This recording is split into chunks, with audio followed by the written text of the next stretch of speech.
গ্রামের নতুন ধান যখন বাড়িতে ওঠে তখন ধান থেকে চাল করে দেন বছরের প্রথম পিঠা ওই উৎসবটা আমি খুবই এনজয় করি, যদিও আমি প্রতি বছর পাই না, বাট আমার মনে হয় যে না, ওই জিনিসটা প্রতি বছরই যেন আমি পাই, ওইভাবে সুযোগ সুবিধা করে আর কি যাই।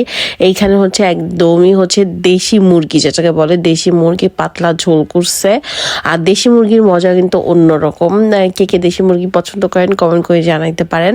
তো ওইখানে হচ্ছে আম্মু বছরের প্রথম পিঠা আর কি বানাচ্ছিল, তো ওই দিন আমি ছিলাম আর কি।